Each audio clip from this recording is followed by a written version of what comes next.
अपने कानों से। मुझे तो अभी भी समझ नहीं आ रही तुम्हारी माँ ने ये तुमसे कौन सा बदला लिया है। ये सारे मोहल्ले के लड़के उसकी याद में आहें भर रहे हैं। ये जानते कैसे हैं मेहरू को? कौन है ये? देखता हूँ, पता करता हूँ है कौन ये लुच्चे। नहीं बेटा, तुम्हारा निकाह हो चुका है, अब बात इज्जत पे आ गई है। मैं तो अभी भी कह रहा हूँ, कह दे अपने दिल की बात। जा अभी गन पॉइंट पे तलाक ले और उससे अपना बना ले। उसने जान की कसम ना दी होती तो आज सारी हदें तोड़ के उसे उठा के ले आता, लेकिन नहीं, मैं मोहब्बत का मान नहीं तोड़ सकता, कभी नहीं। ओए तो आजा फिर, अपनी मोहब्बत को आखिरी दफा देख ले, वो किसी और की होने जा रही है। इतनी ओवर एक्टिंग कर रहा तू है। अच्छा ओए बस बस बस।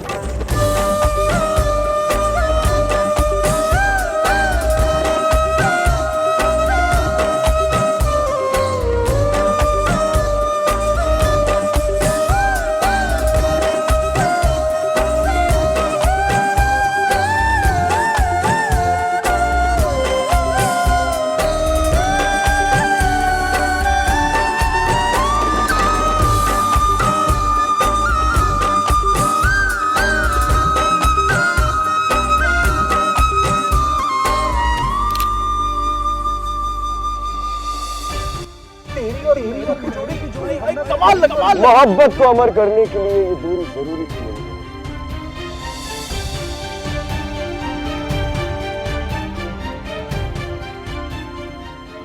नहीं बेटा, ये क्या हो गया है?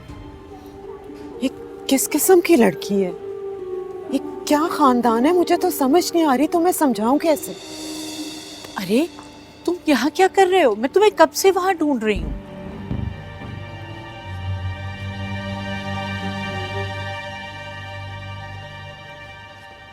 क्या बात है? मैं ये शादी नहीं करूंगा। क्या पागल हो गए हो? लड़की वालों के घर में खड़े हुए ये बात कर रहे हो? तो आप क्या चाहती हैं? मैं अपनी आंखों देखी मक्खी निकल जाऊं? ये किसकी पढ़ाई हुई पट्टी पे इतना अकड़ रहे हो? निकाह हो चुका है तुम्हारा। किसी ने कोई पट्टी नहीं पढ़ाई है, मैंने खुद अपने कानों से सुना है सब कुछ। कोई गलत फहमी हुई होगी, वो ऐसी वैसी लड़की नहीं है। वो जिस तरह की भी लड़की है ना, उसकी गवाही उसके पूरे मोहल्ले के लड़के दे रहे थे, इसलिए आप मुझसे किसी किस्म की कोई उम्मीद मत रखें।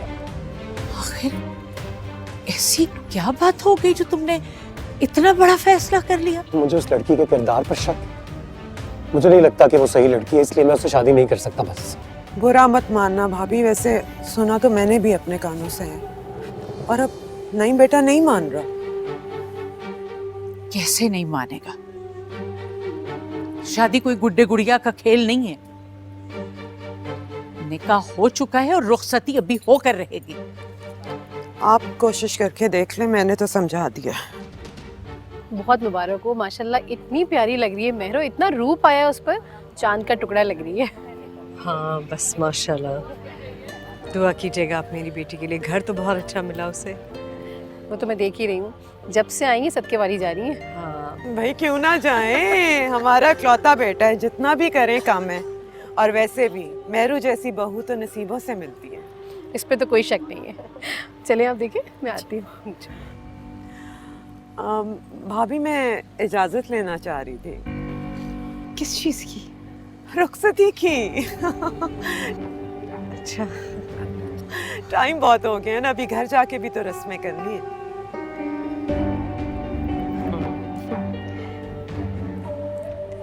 ठीक है, मैं बस मास्टर साहब को लेकर आऊँ। मैं भाभी को बुला लूं। बिल्कुल ठीक है। अब्बू का है? माँ साहब, ये खन्नास किसने भर दिया तुम्हारे दिमाग में? पागल हो गए हो क्या? तो मैं क्या करूं? मैंने खुद अपने कानों से सुना था उन लड़कों को उसके बारे में बकवास करते हुए। मैं उससे शादी कैसे कर सकता हूँ? वो ऐसी लड़की नहीं है। मुझसे नहीं हो पाएगा, बस मैं कह रहा हूँ ना, मुझसे नहीं हो पाएगा। मैं तुम्हारी एक नहीं सुनूंगी। आप मेरी बात नहीं सुन सकती ना, तो ठीक है, एक मेहरबानी कर दीजिए मुझे, मेरे कानों में पिघला हुआ शीशा डाल दीजिए ताकि मैं भी किसी की बात ना सुन सकूं। जरूरत पड़ी तो वो भी डाल दूंगी, लेकिन अब भाभी वो लड़की वाले आपको बुला रहे थे रुखसती के लिए। मास्टर साहब, लोग रुखसती के लिए कह रहे हैं।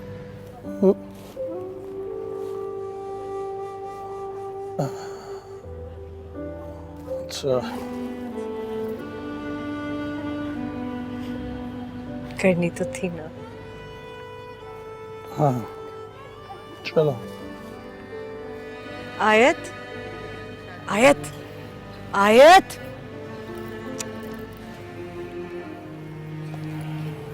रुखसती के लिए कह रहे हैं। जल्दी क्या कर लेंगे ना, अभी टाइम ही कितना हुआ है। इस वक्त तक के- चलो आइए। चलो चलो चलो। आ, आजा।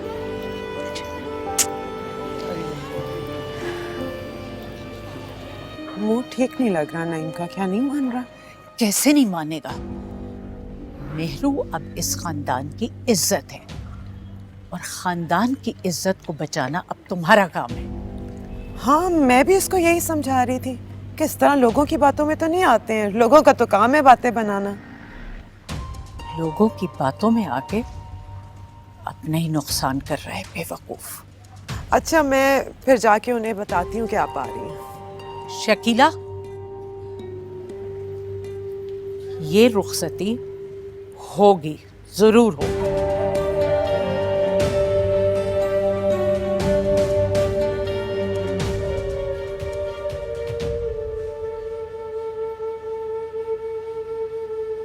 नहीं बेटा, ऐसा मत कर। नहीं, वैसे यार मजाक अपनी जगह, लड़की हीरा थी। काश तू वाकई कर लेता यार मास्टर साहब से बात। तो फिर शुरू हो गया यार। अरे यार मैं तो ऐसे ही कह रहा हूँ, इसे पता नहीं क्यों तेरे साथ मेहरू का ही ख्याल आता है। बस यार, तो दुआ करके अल्लाह ताला मेहरू जी के नसीब अच्छे करे। वैसे मजाक के अलावा मास्टर साहब का दामाद बुरा नहीं लगा मुझे। मुझे तो अच्छा इंसान लग रहा है यार। बस कर दे यार, बिल्कुल ही फारिग है। यार, एक तो तू